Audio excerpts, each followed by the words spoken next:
I'm really grateful, because I'm right here to expressing myself to everybody and let them know how I feel inside, from the bottom of my heart. How has school been such a wonderful influence in your life? To be honest with you, Israel, for me, school is like the key to success, the key to everything. The key that I know that if somebody to listen to me, there's always gonna be there somebody just, opening the doors for me to something new, something positive, nothing negative. They'll tell me what's good from right, right from wrong, anything. The way you want to put it is still the same way. Out of my heart, I really love school, I love being there. I love showing up every day, seeing all my teachers encouraging me that I'm a really good student, and I really appreciate that and take that from the bottom of my heart, But school for me, it's like no other place, like it's like my second house, because I know I'm there to study, there to learn, there to give advices to everybody and tell them that what they're doing is bad or what they're doing is good, make them feel good, make them know what's good and make them know what's bad. They teach me, I'm gonna pass it on, that's the best thing a person could do, just keep passing it on, because my teachers always been there for me, they took part of the time just teaching me, tutoring me for every little thing that I do, and it's a really good thing, it's a really good feeling. Well, Israel, I'm nobody to judge nobody because nobody's perfect in this life, and the best thing that I could do is not command him, but just tell him that what he's doing is wrong, that he should do this. Like, if let's say that he's smoking, quick example, that he's smoking and I see him, and if I see that he's small, then I know that I should tell him that's bad, that you should not be doing at your age. You could do something incredible in this life because you're still young. Because everybody comes here for a purpose, you don't come here just to enjoy life too, but come here for a purpose, a really good purpose, So I would tell them that that's bad and you should not be doing that, because then I think I'm the teacher there, that's my position. Then I know I'm gonna take him from the bad things to the good things, but it's his decision if he wants to accomplish it. If he thinks that what I'm saying is right, then he's gonna do it, he's really gonna do it. But if he don't really care, if he don't care, then he's not gonna do it because he's making his decisions, So that's the best thing a person could do, or I could do, if I was in that position. So, in other words, what I understand you're saying is that you could try to encourage him, Yeah. but you can't force him to do anything. No, because he makes his decisions. Everybody makes a decision. Decisions they want to make is they want to make it. You don't tell him to do this. You could tell him to do this, smoke, but it's his decision if he wants to do it. So the best thing I could do is just give him advice, positive advices, and he wants to follow them. Then that's him, or her, anybody. Then I tell him, everybody has a dream.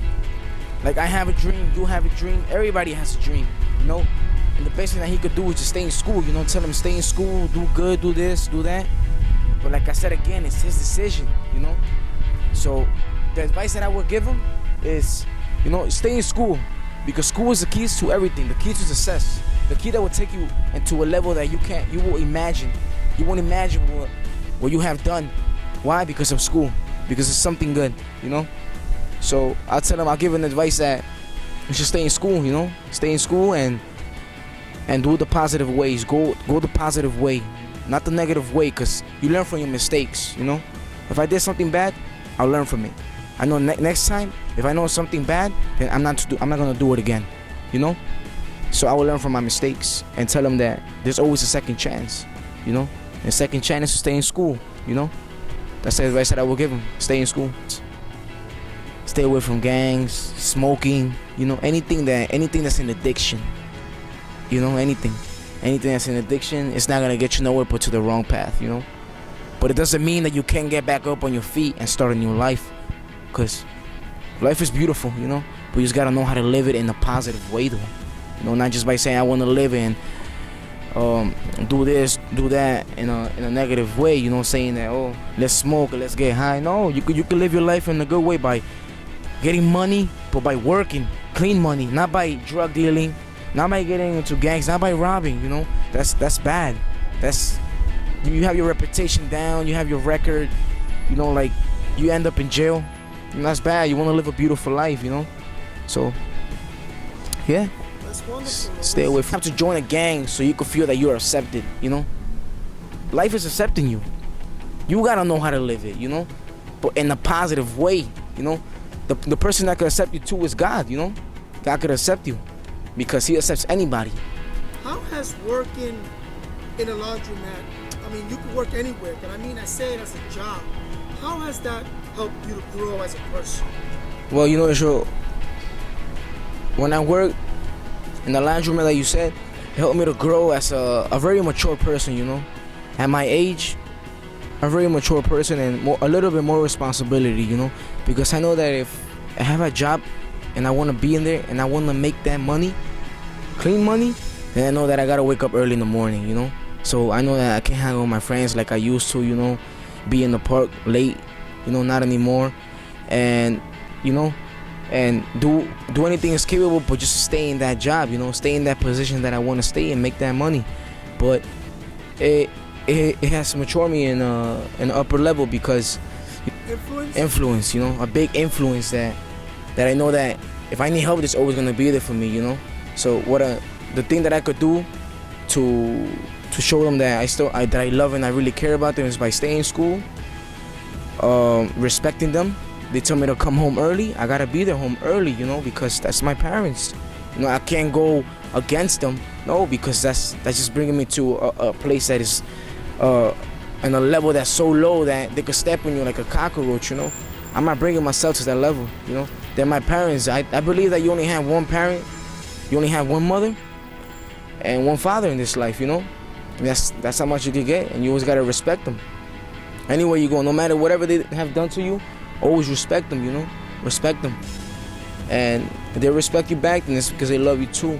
But at least you know that you respected them and you show your gratitude by showing them that you love them, you know.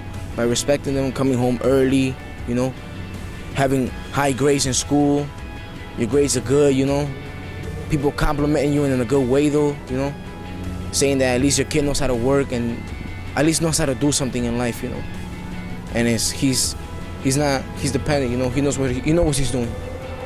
Well, has affected me. Like, I still didn't wake up early in the morning, you know. My dad goes to work at 3 in the morning. My mom like around 5. And sometimes I just wonder, you know, how would it feel if I woke up at that in that same time, you know? How would it feel?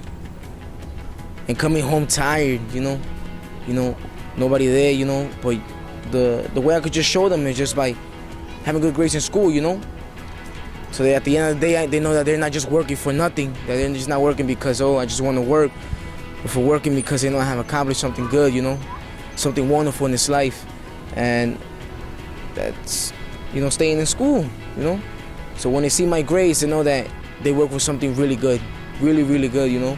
That they know that at least I'm in school and I'm not messing up, you know. I'm going in the right path, you know.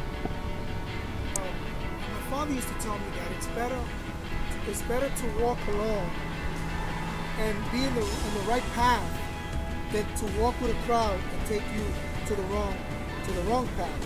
What do you have to say about that? Well, you know, agree with that? Yeah, I agree with that because, you know, when you walk alone, at least nobody's like, let's say they did something for you, they're not gonna put it in your face, you know, and just put it there and say, listen, I did this for you and you didn't repay me the same way. Nah, it's better to walk alone because when you walk alone, you have like a better view, you know. You have like a better view. You're not supporting nobody. You're supporting yourself, you know. Going in the right path, just like you said. When you get involved with bad people, then that's when you go to the wrong way. Because why? Because you were not staying alone. You were not going alone. You know, you were following somebody else and just being a leader. You know. You should be a leader anywhere you go, not a follower. Only follow those who are leaders. Yes, exactly. You know, anybody that will take you to the right path, and go for it. You know, do everything is possible. But if you're gonna be a follower in a negative way, then don't do it, cause that's the worst thing you could do. You know, just take you to trouble. Anywhere bad, and at the end you're gonna regret it. You know. Especially if the mother's been a mother and a father. Exactly. You know, if it's the same thing. You know, because there's at least one person is being two. So at the end of the day, you know that there's somebody there to listen to you. Somebody that when you come home late is gonna be waiting for you. Why? Because she's worried, because she cares about you. Or anybody, you know. Anybody that, like you said, a mother, or if you only have a mother but not a father, then it's not considered the same thing because she's not your father, but she's two of them, you know. Two people. She worries about you, she cares about you. She wants you to come home safe, you know. Nobody wants the bad. Nobody wants nothing bad, you know. They want to end up good, but sometimes you gotta work for that. Gotta work very hard for that, you know. But at the end, like, it all pays at the end. All pays at the end. Lewis, what would you say to somebody that wants to put tattoos in their body because they think that it's cool? Well, a tattoo. Wouldn't that affect a person getting a job if they have tattoos that you can see in the neck, in the arms? Yeah, because you know, there's a lot of gangs and everything, you know. Almost a lot of people have tattoos. So when you're trying to get a job, let's say you haven't went to school, you dropped out of school, let's say high school, you dropped out, and you have tattoos, the first thing they're gonna say is, what's that tattoo mean? Are you in the gang? That's the first thing they're gonna say, gang. And you can say no, you know, probably you're not lying, probably you're telling the truth, but they're not gonna be thinking the same way you are thinking. You know, they're gonna think ahead. They're gonna think, no, this guy is in a gang or she's in a gang, so she can't be working here, because all she's gonna bring is trouble, you know. So a tattoo doesn't make you look bigger. A tattoo doesn't make you that, you know. What makes you look bigger is the way you think things, you know, the way you do your actions, but in a good way, you know. I could mark myself with a tattoo, you know, but I know that in my head that I'm something good, you know, that I'm not in a gang, I'm nothing related to a gang, that I ain't put this tattoo to show off that I could beat anybody up, but because probably it's my daughter's name, you know. And like I said, a tattoo doesn't make you big, you know. You don't need a tattoo to be a man. You don't. To be a man is, you just gotta be responsible, have a job, you know, or have a career, you know, have somewhere to live, you know. At the end of the day, nobody tells you what time to come home, but that's when you mature, when you come out of your parents already, when you know that you can live life, but in a good way, and that you always gonna need your parents no matter what, but you already know what you're doing, you know, you're on your fives, you know. So, yeah. You gotta bully someone just because they have a weapon or they're with a bunch of guys.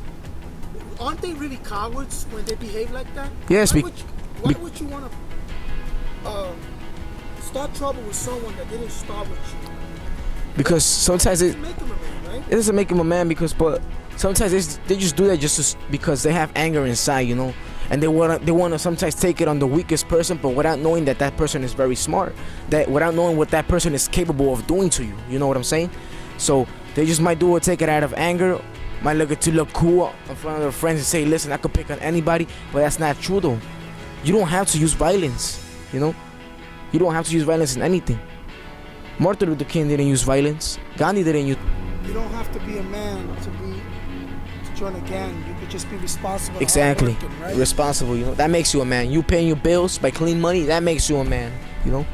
Putting food on the table when you need it or when your family needs, that's being a man, you know. Putting clothes on somebody or putting clothes on somebody's back, that's something good, you know. Something that a person should be proud of. Not by building a reputation by you killing somebody. That makes you look weak, you know, really weak. It makes you look like a person that never accomplished nothing, you know. So that's all I gotta say. I'm here, you know, so I can express myself to people and probably send a message to those that need it, you know. Those that need it, and at the end of the day, not to thank me, but to thank themselves, you know. And they know that there's always somebody there, which is God, you know. So yeah, that's all I gotta say. Thank you. Thank you, Lewis, so much for joining us. Appreciate it. It's a wonderful life. It's a wonderful life.